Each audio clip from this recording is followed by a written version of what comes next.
मंडळी नमस्कार। मंडळी, लोकसभा निवडणुकांचा निकाल लागल्यानंतर अनेक दिग्गजांना पराभवाचा धक्का बसला। अगदी 4 मंत्र्यांना देखील महाराष्ट्रातल्या पराभव स्वीकारावा लागला। त्यामुळे सामान्य जनता अगदी कुणालाही पराभूत करू शकते आणि हीच लोकशाहीची खासियत आहे आणि आपल्या सगळ्यांना ती यावेळी पाहायला मिळाली। महाराष्ट्रात महाविकास आघाडीचा प्रयोग झाला। राजकारणात मोठे उलटफेर त्यामुळे पाहायला मिळाले। त्यासोबतच भाजपने राज्यात महत्त्वाचे 2 मोठे पक्ष फोडले। अर्थात शिवसेना फोडून एकनाथ शिंदेंना आपल्या सोबत भाजपने घेतलं, तसंच अजित पवारांना फोडून देखील आपल्या सोबत घेतलं। या सगळ्या प्रकरणानंतर भाजपला यश मिळेल असं वाटलं होतं। त्यामुळे महायुतीची ताकद महाराष्ट्रात वाढेल आणि 45 पार असा आकडा पूर्ण करण्यासाठी त्यासाठी मदत होईल असं भाजपला वाटलं। मात्र निकालानंतर अगदी त्याच्या उलटं झालेलं आपण सगळ्यांनी आता पाहिलंय। रिजन वाईज जर आपण विचार केला तर विदर्भात भाजपची चांगली ताकद असतानाही भाजप पराभूत झाली। मराठवाड्याचा जर आपण विचार केला तर मराठवाड्यातून भाजप अगदी आता हद्दपार झाली आहे। मराठवाड्यातील 2 दिग्गज नेते केंद्रीय मंत्री रावसाहेब दानवे आणि पंकजा मुंडे यांचा पराभव झाला आणि मराठवाड्यात महायुतीचा पराभव करण्यासाठी जरांगे फॅक्टर हा महत्त्वाचा ठरल्याचं बोललं जाते। मनोज जरांगे यांनी मराठा आरक्षणाच्या माध्यमातून निर्माण केलेली नाराजी ही महाविकास आघाडीच्या पथ्यावर पडली। यात आपण बीड लोकसभेमध्ये मराठा विरुद्ध ओबीसी असं वातावरण निर्माण झालेलं पाहिलं आणि त्याचा फटका हा पंकजा मुंडे यांना बसला।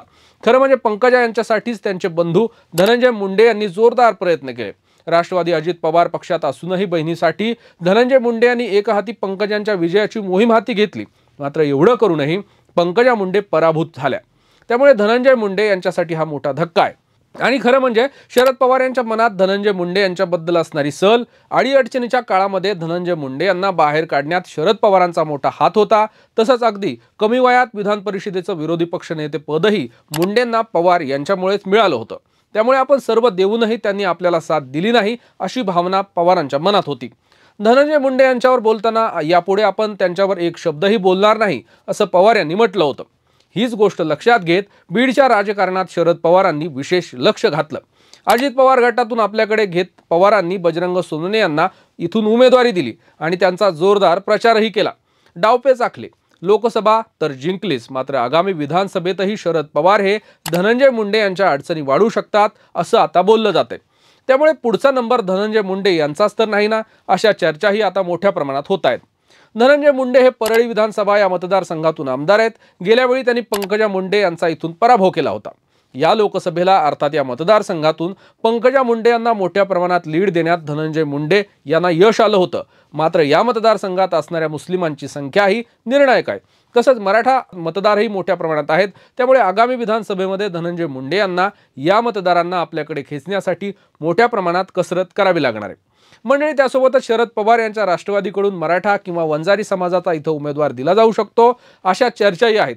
खरं म्हणजे या लोकसभेला बजरंग सोनवणे यांना परळी विधानसभेतून 66,940 इतकी मतं मिळाली, तर पंकजा मुंडेंना 1,41,774 इतकी मतं मिळाली।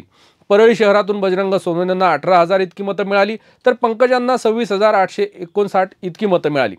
मात्र परळी मतदारसंघात मोठ्या प्रमाणात बोगस मतदान झाल्याच्या तक्रारीही बजरंग सोनवणे यांनी उपस्थित केल्या होत्या। त्यामुळे विधानसभेमध्ये बोगस मतदान होणार नाही यासाठी देखील सगळेच पक्ष सावध भूमिका घेणार आहेत।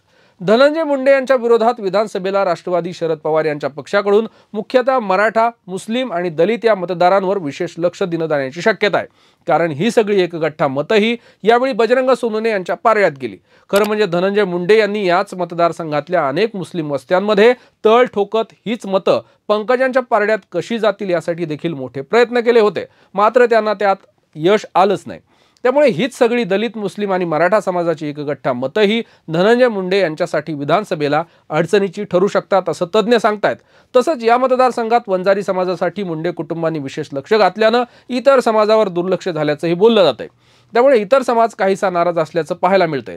त्यामुळे या सगळ्या गोष्टी पाहता तसंच राष्ट्रवादी फुटीनंतर धनंजय मुंडे यांनी अजित पवारांना दिलेली साथ यामुळे शरद पवारांच्या मनात धनंजय मुंडे यांच्याबद्दल निश्चितच नाराजी निर्माण झालेली आहे आणि याच नाराजीतून पवारांनी मोठा संघर्ष करून बीडला लोकसभेला केला आणि विजय मिळवला। या लोकसभेमध्ये शरद पवारांनी पंकजा मुंडे यांचा पराभव तर केलाच, त्यामुळे आता पुढचा नंबर धनंजय मुंडे यांचा तर नसेल ना, असेही प्रश्न आणि चर्चा आता मोठ्या प्रमाणात होत आहेत।